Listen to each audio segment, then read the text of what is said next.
All right, hello and welcome back to the stream. We are excited to have each and every one of you here today. We are playing set 7, Ruby Sapphire, exploring how broken these new cards really are.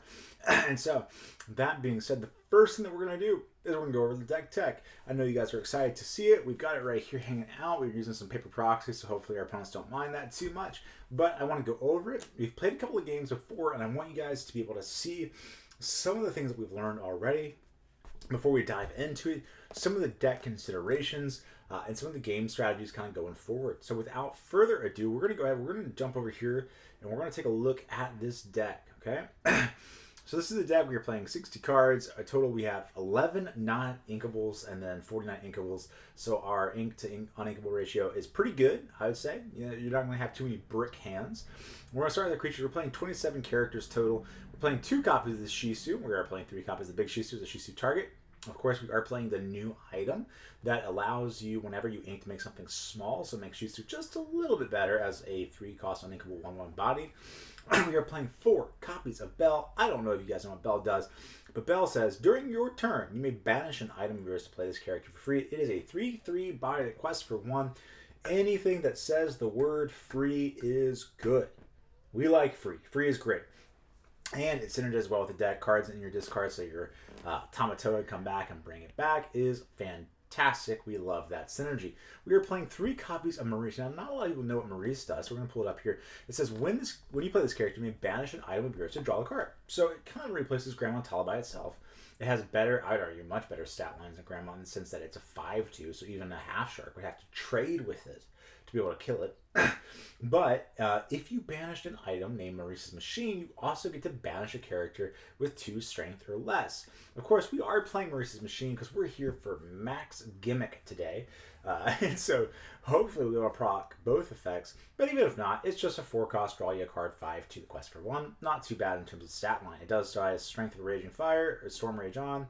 So if you're playing it Steel, you're probably inking this unless you've got Maurice's Machine.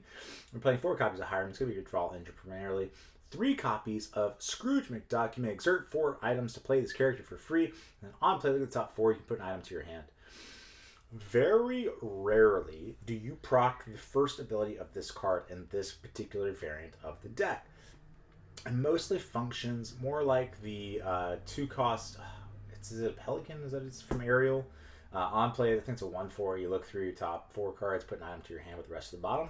It's the exact same text, except it costs 2, whereas this one has the opportunity to be free. Rarely is it ever, but it's a 4/4 body as opposed to a 1/4. And so sometimes that can make the world of a difference.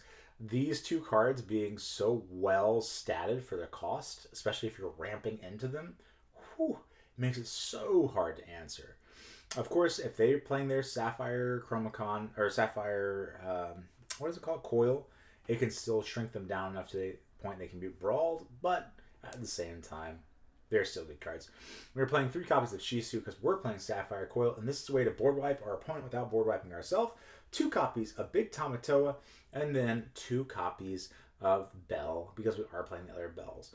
This is more of a way to gain lore randomly by shifting and then putting the top 3 items to the bottom of our deck and gaining some lore.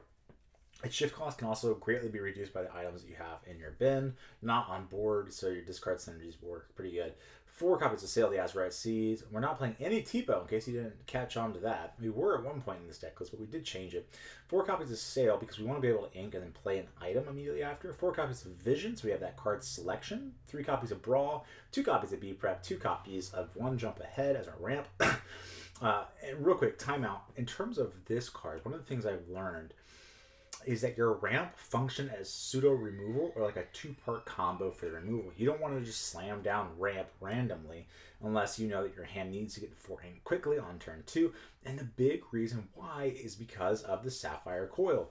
This card allowing you to shrink something by -2 each time you ink means that this allows you to shrink something -4, which all of a sudden makes a lot more cards susceptible to things like Brawl and the Shisu. So be mindful of that as you play through your lines and try to figure out what you're doing. You're playing 2 copies of Golden Coin. It just readies a character. It's 1 and it can banish itself. That's probably the most relevant text. It's easy for it to banish himself, and so that's why we play it. I'm playing 4 copies of Unconventional 2. Tool, whenever this character is banished, you pay 2 less for the next item that you play this turn.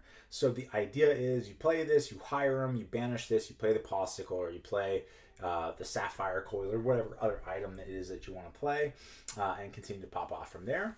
We are playing Popsicles, our draw engine. We're playing 3 copies of Sapphire Coil. We're not playing 4 simply because of the cost, in that we don't play a lot of removal, and we are playing, what is it, 5 copies of early game removal.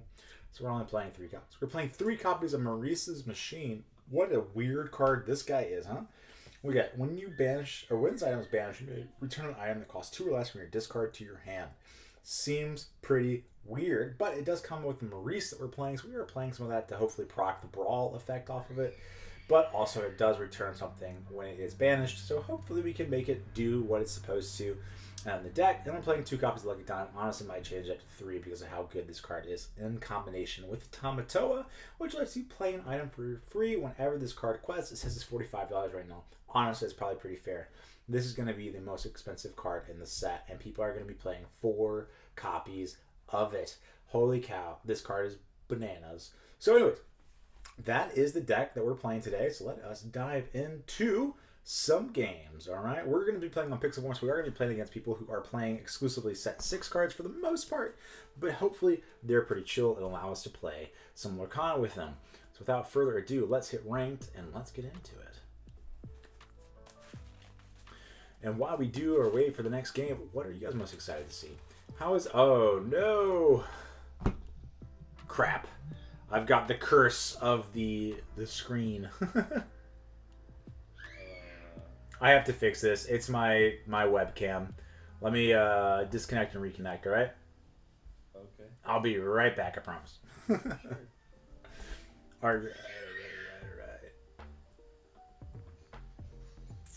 Okay.